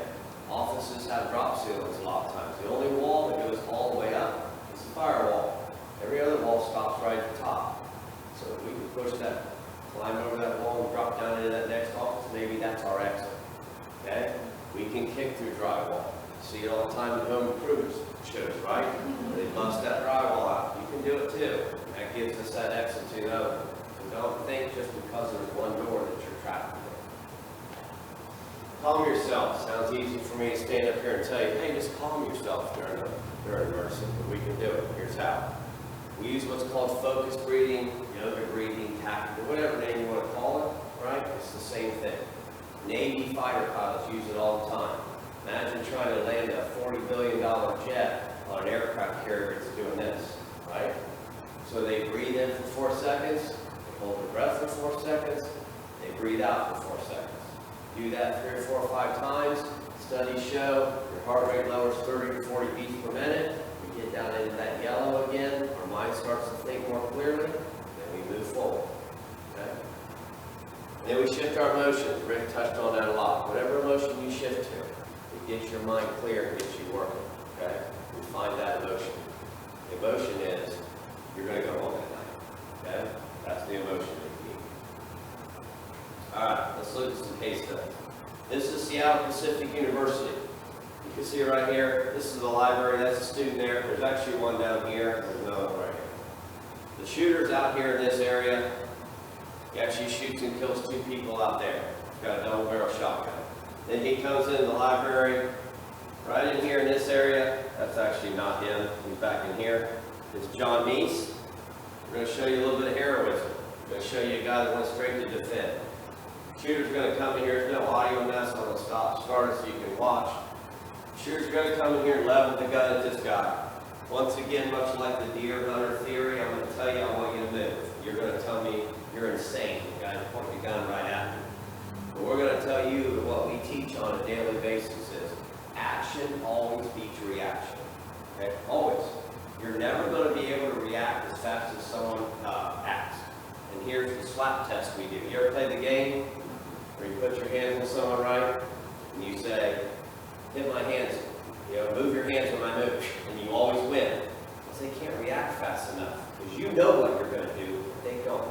So imagine you're sitting there, okay, if you move, he still has to react to your movement. Okay, so I'm going to tell you the percentage of survival will be way up if you move instead of sitting still. Okay? So, he's going to shoot her, she doesn't die. Now you're going to see John Meese go into action. He's reloading that double barrel shotgun. Now they finally take off running. That's mace in his hands. He's macing the shooter. Takes him to the ground, takes the shotgun, takes it back to the office and locks it up. He's going to do something really fantastic right here. He does what's called a threshold assessment. He teaches our recruits. We don't bound into a room. He stops at the doorway, right here, assesses what he's got first. Now he comes back, and he tackles him again. Okay? He's holding him down. His buddy's going to come down the stairs, not in a super big hurry, but he does come down and help him. Yeah. He's coming down there to help, and kicks the second gun away. Always assume they have more than one weapon. Okay? Never, never, never think that just because you got one weapon, they're done. And he holds them there until we get there. That's heroism. Okay? Great job. But you see how he reacted? He realized, there's nowhere for me to go. I'm going to go out here and I'm going to take care of business. Okay? Who remembers this? Anybody been to Blacksburg before? Very small community, correct? Pretty much the university is Blacksburg, Virginia. There's not much else there. That being said, the reason I touch on that is because their resources are nothing like what you have here. Very small police department, very small fire department. This is what they have. So on this day, he comes up here into this area where the dorms are. He shoots and kills 2 students as a distraction. So he realizes that's because remember he did his pathway to violence and did his preparation. He knows what they're going to do. They all respond up to the double homicide. At this time at Virginia Tech, not a single classroom on the entire campus had locks on their doors. Not one. Okay? There's no reason to have it at the time. They've since remedied that. Spent about $2.2 million in put locks on all the doors. Okay, but you'll see where that comes into play. After he does that shooting, he goes down to the post office. He mails off his manifestos so he can get his 15 minutes of fame. I'm sure you saw a lot of that on the news. And then he goes to this building right here. It's called Norris Hall. This is one of the college campus classroom areas. It's 3 stories tall. Okay, there's 3 sets of these doors right here. On that day, Rick talked about observable behaviors, right? On that day, he changed those door shuts and he puts a sign on that says "Bomb, do not open." Pretty good observable behavior, right? Since they're never locked. Teacher comes up, professor comes up, pulls on the door, it's locked. She sees that, she calls 911, right? No. She goes around the side of the building, climbs into her office window, sits down at her desk, and goes to work. You see what we're saying about observable behaviors, right? I'm not saying that would have stopped the shooting that day. It probably wouldn't. But would it have got us coming? It would. Okay? Or would it at least started that ball rolling? It would. So we need to pick up on these things. All right, so this is Christina Anderson. She was a surviving student in room 211. She's going to tell you about So this is pretty important. This day, I ended up sitting in exactly the same seat I always did, in the back right-hand corner on the right side of the class. What we don't know is at this time, someone is downstairs and he's chaining all 3 doors shut.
This is the second floor north hall, this is the layout of it. So the shooter goes into 206 first. Now on ours, red is dead, yellow is shot, and green is uninjured. Okay? So next he goes into 207. That's circuit classroom, 211. You see how the blocks are lined up? Because that's all they did. They sat underneath their desks, and they were just those regular school desks that you remember, the wraparound desks. That's all they were. They sat underneath those desks. And how many times did he go in there? 3 times. So I'll give them the first one. Maybe they didn't know what was going on. It isn't that ample time to start moving or do something after they leave. Okay, but they just laid there underneath their desk and waited to come back. And he's just walking in, and all he's doing is seeing who's breathing so he can shoot the next person. We can't beat that. Okay? We have to be in this room at least. So, this red dot right here, that's Professor Levi Lebreski. He survived the Holocaust. So imagine what his Rolodex is like, right? So he reached in there pretty quickly because he knew what was going on. He heard those gunshots. And he barricaded that door as best he could with himself until finally he couldn't hold the door anymore. And he lost his life, okay? This dot is Matthew Laporte. He's an ROTC student. So he immediately went to defend because he saw the professor didn't make it, and he's decided, well, I'm going to take over now for him. And they both lost their life, but look how many people survived because of that. Okay? Because they acted. Why is there a red X on that door? Ashley, why is there a red X on that door? What do you think they happened there? Empty room. Nope. They barricaded the door. They went into denial. Now, we've never been there and talked in this, right? But they thought it through and they figured it out. Because there's no locks on those doors, remember? So they pushed their desks up against that door. They sat down there on the floor, put their feet against the teacher's desk, and held that door closed. He didn't get in. That's why all of them are green. Now, I have a question. Yes, ma'am. 204, they say they're going out the window, but this is the second floor. If you either break your leg or be shot. That answers your question. Yeah. I quite broke them. Yep, that's what they did. There's some injuries down there, right? But they got to us and we got them out quicker. Because I'd rather break my ankle or break my leg than be shot. Okay? Alright, so let's finish the day here. So, like Rick said, we leave as soon as possible. We run with a purpose, right? We get out of here with a purpose. We leave. Okay? We constantly are looking for that movement. Constantly looking for a way out. That's the best option. If we can leave that bad place, we're looking good, okay? Remember, know your exits. Know when you go into a room. Know that it's just not doors. There's other exits in there besides doors. And then everybody calls 911, okay? Find those secondary exits, right? And ingrain them in your brain where they are. That's the Columbine student. He was shot in the head. Quickly realized he was not going to survive. Broke the window out. Jumped out the window. He's alive today. Okay? So we don't die from being shot. It's not the movies. You don't fall backwards 14 feet when you get shot. Okay? You can be shot multiple times and survive.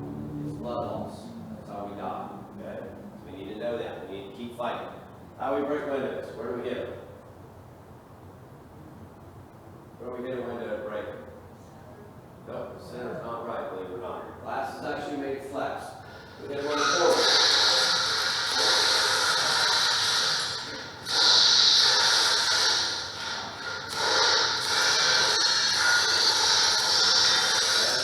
Most likely your windows in this room are tempered glass. When you pop that corner, it's going to take the glass out the whole window. That's what we want.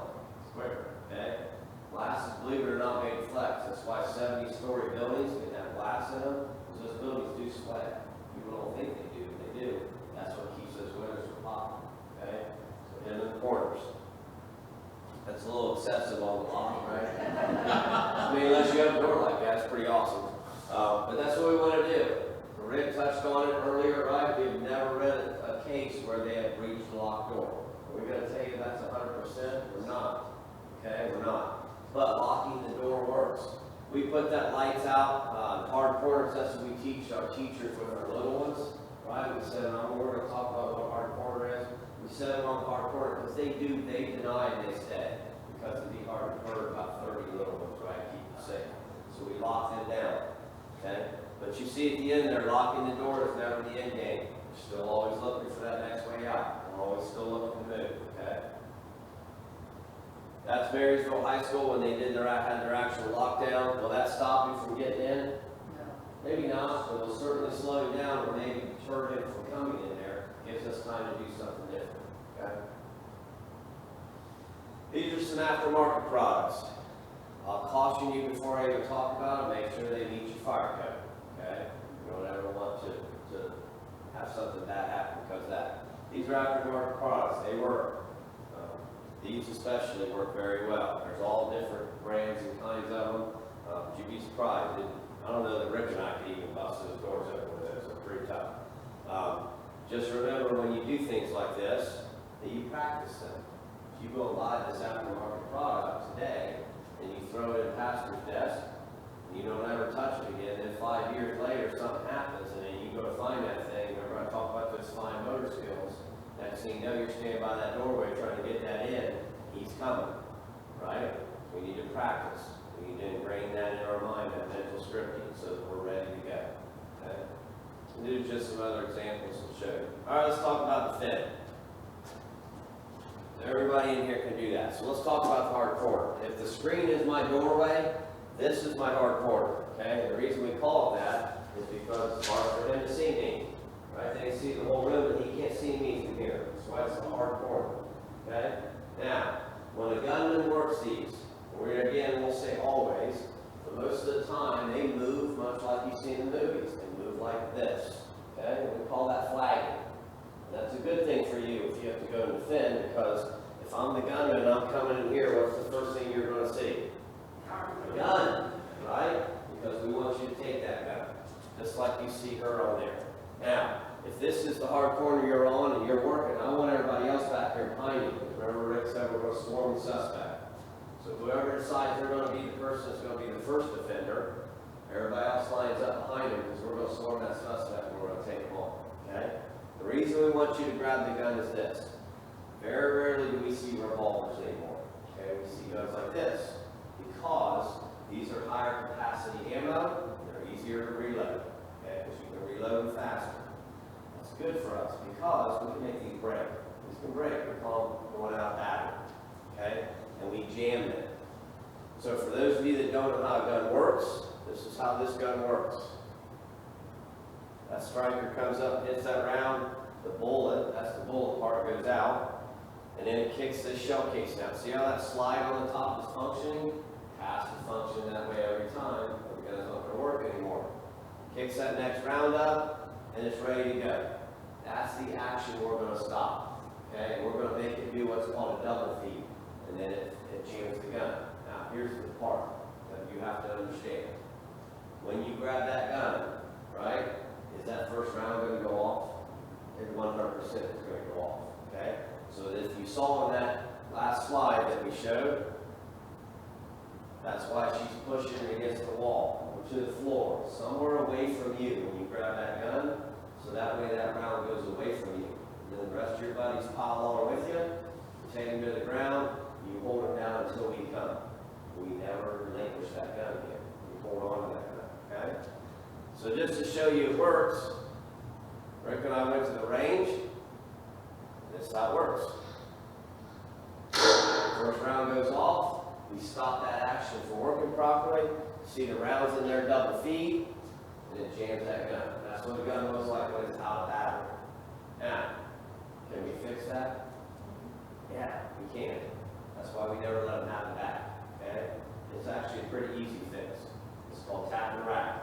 That's all you do, right? We tap that magazine, rack that slide, it kicks that bat round out, and then it's ready to go again. So we never let them have it back. Okay? That's why we need our buddies to swarm with us. To show you how easy it is, just simply pinching the back of the slide interrupts that enough to double feed that gun. Okay? Now, let's say we don't get a hold of the gun. Maybe we get the hand. We're still going to do the same thing. We're going to push that gun away from us against the wall or the floor, and then maybe the slide hits the wall, and it does the same thing. Okay? So we can make it break. Okay? We can make that gun break. That's what we want to see. All right, question on that? Any questions on that? Looks like a horrible day, doesn't it, if you have to do that? But if we have to do it, that's what we want to see, okay? All right, what happens when we get here? Rick touched on it a lot. Our priority is to stop the killing, which means if we come in here and we're getting indicators that that's still happening, we're going to move past it. Sucks for us, right? Sucks for our heartstrings. Our job, we've been programmed our minds for 2 decades now to stop and help you. But we have to stop that happening first, okay? Our priority is to stop victims from happening, okay? But here's the best part. We've trained and trained for this. When Columbine happened, you can't blame them. That's how we were trained back in the 90s. We set up a perimeter, we call SWAT. SWAT comes in, does an entry, goes and stops the shooter. That's how it worked. We quickly realized that wasn't going to work anymore, right? No time for that. No time to wait for SWAT to come. So now we intervene. Back then, we came up with a program called Quad.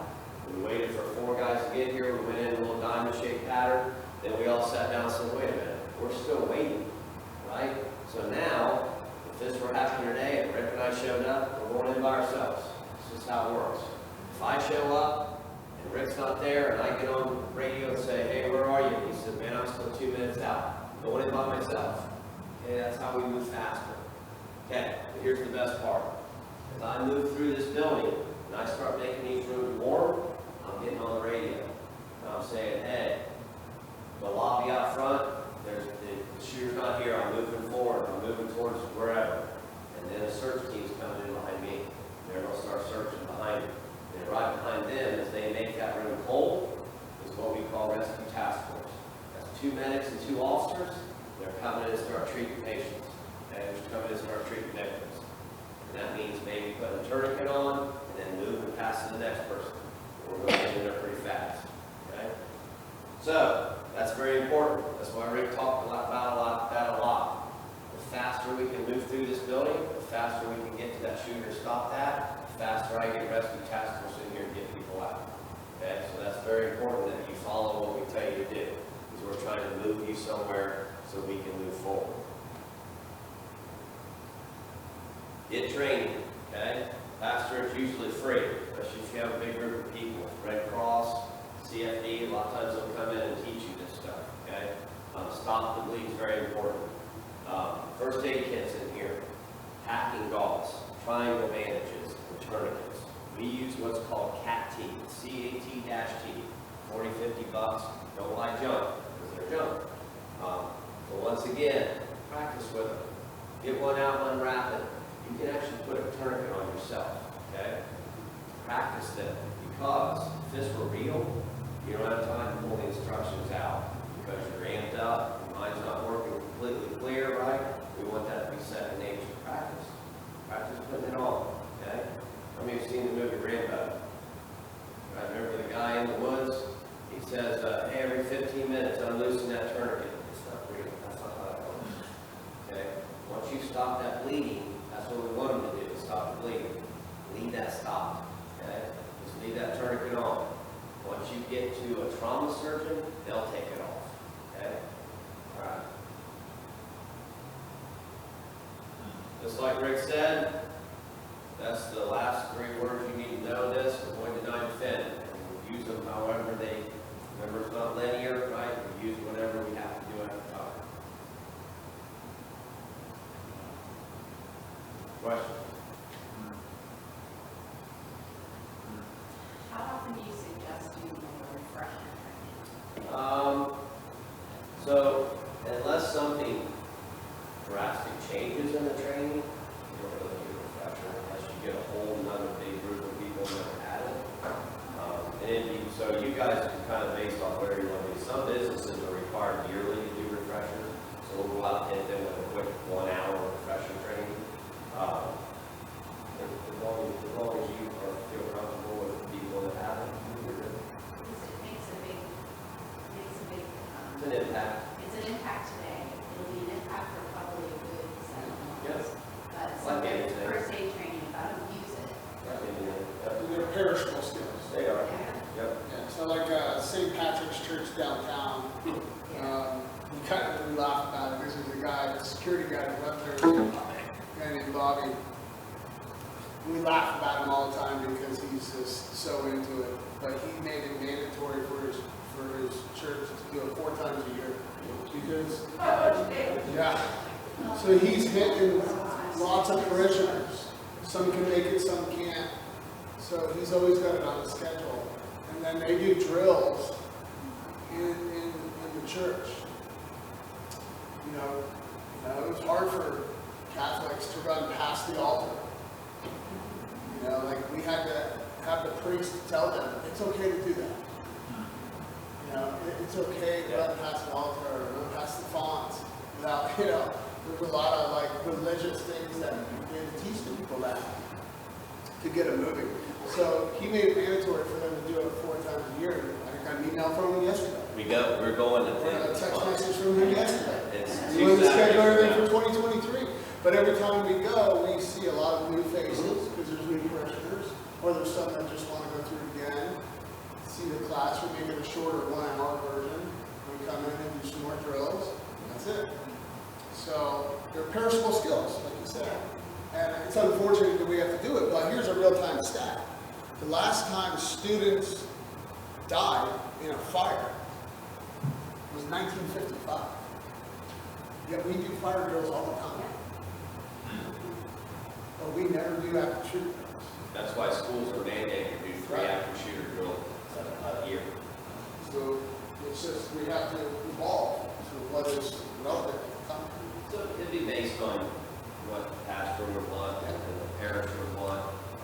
We can do a refresher, and we will scale it down, take some of the videos out, and it's about an hour, 15 minutes. But it's the same PowerPoint, but we condense it down so it's a little shorter. That'd be, whatever you would want.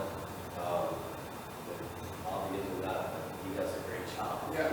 That is one of the most secure places I've been around. He does a fantastic job. But we did, I think this is probably our 7th or 8th time there. Yeah. Yeah. We go all the time. It's scheduled, I want to say it's it's not next Saturday, but it's the Saturday after we go again. 2 weeks. Yeah. And I know it's been at least 7 or 8 for me. I think Rick's done a couple without me. So, They're great. yeah, so it'll be up to you guys. Push this information out to your people, push it out to your families. This works everywhere you go. It's not just for church. Everywhere you go, remember what we talked about. And like I said, you don't have to be a psycho. You got to go out and have fun. But just be aware of your surroundings and start using that mental scripting to find these things. And then you're just prepared. You're just prepared. Plus you be a rock star in your family, but you'd be like the cops. You'd be like, no, listen, here's what you got to do. Right? And listen, share with kids too. Kids are smarter than you think. They really are. They're not dumb. They understand what kind of society they live in now, and they have to be prepared for it too. Yes, sir. So we have never talked about having armed security here, as far as I know. We have a sign on the door saying that guns are not allowed. Yeah, that's the So people we don't want. don't have people like you sitting in the corner. So what do you say about that? I say you should have it. It's an important part. It's a sad state of affairs that you need that in churches nowadays. But I showed you, I think we showed you 2 examples just in our presentation of things that happen in church. And it's about a preparation thing. Hopefully you never have to use it. But I'm telling you that it's very rare that we come across a church that doesn't have an armed security team. And when I say armed security team, a lot of times it's retired police officers, retired firefighters, maybe it's somebody that just volunteers.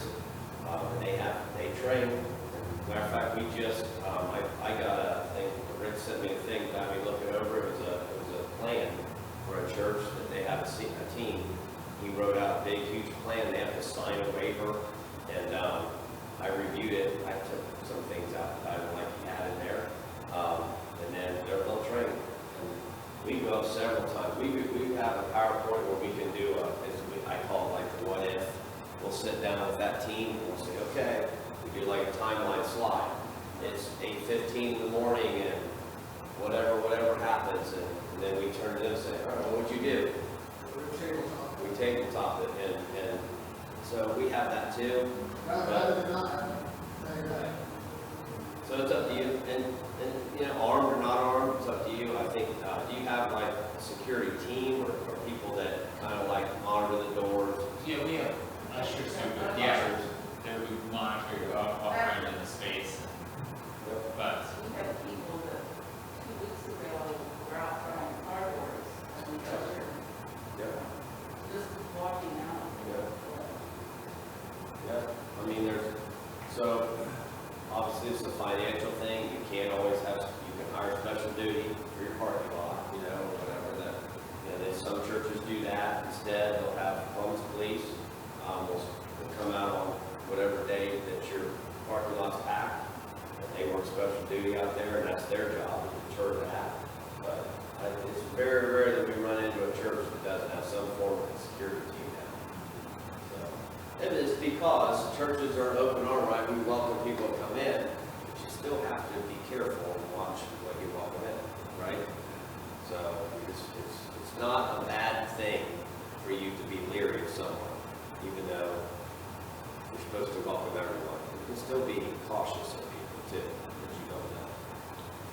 So what do you do if you're a church and particularly in a situation like that, Texas, you know, we're welcoming to anyone, so you have a homeless person and I mean, homeless people, come on, they have everything on them. Yeah. So you wouldn't be aware, you know, what can you do to still be welcoming, but yet you ready for something? So, How do you train differently with people? so like that? so What let's, do you do? I understand he's wearing everything when he's outside. He can't wear everything inside. Not You generally. walked in here with your coat on in the middle of winter, and you take it off. But I have to say, there's several members that wear on the Okay. Should I be aware of that? Should I be concerned about that? Do you know them? Yes. I do know. Okay, so that's. So things like that, is it okay to question people? Like Rick said before, we are so, as a society now, so worried about hurting people's feelings. Let me ask you this, if this were 1970, somebody walked in and then you didn't feel like they were appropriate, would you walk up and go, what are you doing? You would. You would back then. I know my mom and dad would. Right? That's the difference in society now. We're worried about hurting people's feelings instead of just saying, you know what, that person doesn't look right to me. I'm going to go question them. So Nothing people wrong with walk that. up and start talking. to Absolutely. It's much like we teach businesses. If I'm running a business, this is my business, I'm running it. You guys are my employees, I know who you are. And I look out in that lobby, there's somebody standing out in that lobby, and I know who they are, I'm walking out there. And I'm not going to confront them and say, what are you doing here? I'm going to say, hey, can I help you with something? Are you here to see somebody? How can I help you? Steer you to where you need to go, right? Now, I started that conversation. Most of the time, people that don't belong, you confront them, they're going to leave. They don't like the fact that you recognize that they don't belong. Okay, so it's okay to confront people. It is. It's easy for us to say that because that's what we get paid to do, right? Because I'll talk to anybody, I'll confront anybody, I'll ask anybody any question I feel appropriate. You kind of get in that habit, right? Because it's okay to go up and talk to someone. If everything seems legit, right, and you can verify that it's legit, then okay. Well, Yeah. we're known for our hospitality, so it's part of the business. Because somebody always comes to a business. Sure. There's nothing wrong with it. So in terms of the avoid and deny, over the last few years with shooter situations, especially in churches, I've never been very comfortable with our layout. And I constantly am mulling over what can I do to sort of harden things, or in the case of deny, like the doors don't have locks, they swing out. I saw something in the thing that looked like I heard the example of the belt wrapping around these closers, but I saw like a sleeve. They make aftermarket products. That sleeve would go over that closer. You keep it from And this. that way it won't allow it to open. So how can we get tips or advice on just building stuff? Like, for instance, here's another idea. You know, that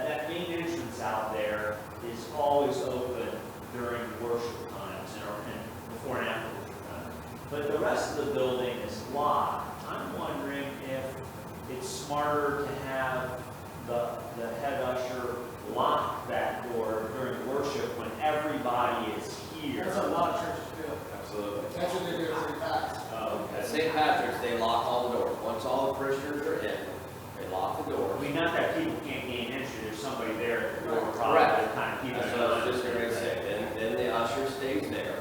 So just in terms of, and then even in terms of pushing this information out to more people within the membership, I'm not sure that people are all that aware of all the accidents and stuff.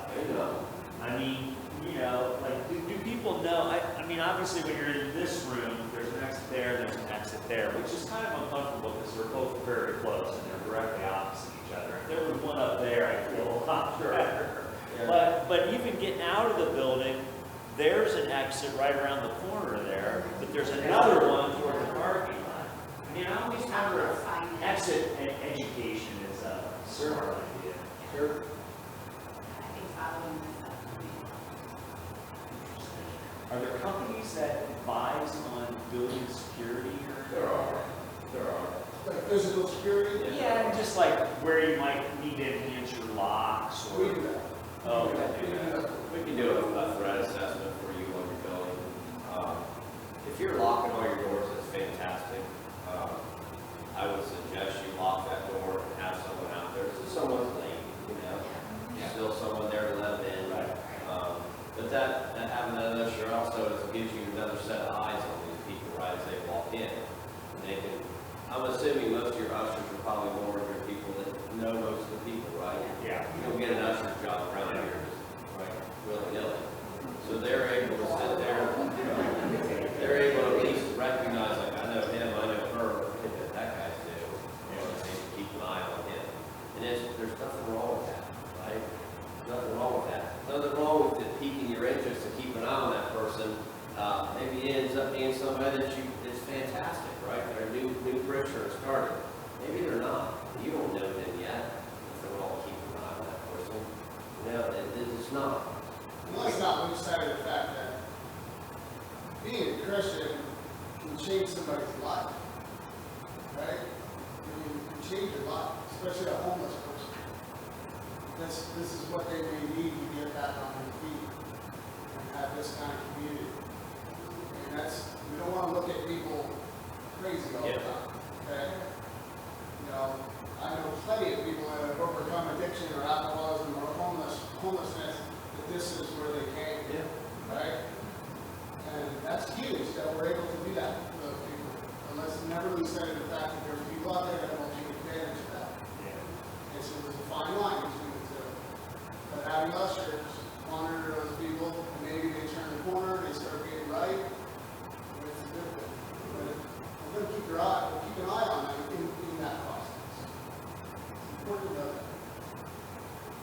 If you ever want us to come in and work with your ushers and do a threat assessment, you can reach out to us and we'll come back to you guys. We can guide you through this whole process and it's free. Yeah. But as far as hardening your building, if you're locking all your doors, it's not a whole lot. Do you have a camera system? That's what they're going to tell you. If you pay a company to come in here and do that, they're going to say, well, let me see your camera system. You should add a camera here, here, here. You should have this big system in it. You don't need to spend much money. Locking your doors and having a camera system in general is great. And then just little things to touch on here. And then you guys as a group have to decide whether or not you want to borrow a security team. It's something you have to decide. I know we have a fire alarm and we have our security system. Can we get a button on there that says something besides calling 911? You have a panic alarm. You know what I'm saying? Like, is there something I could quickly push? There's a code probably that you can enter on that. Just another, we would cover that in threat assessment, where you can install what's called a panic alarm. So a lot of businesses have. Yeah. Where you just hit that button and system alarm. I know that's what I'm asking. Yeah, I think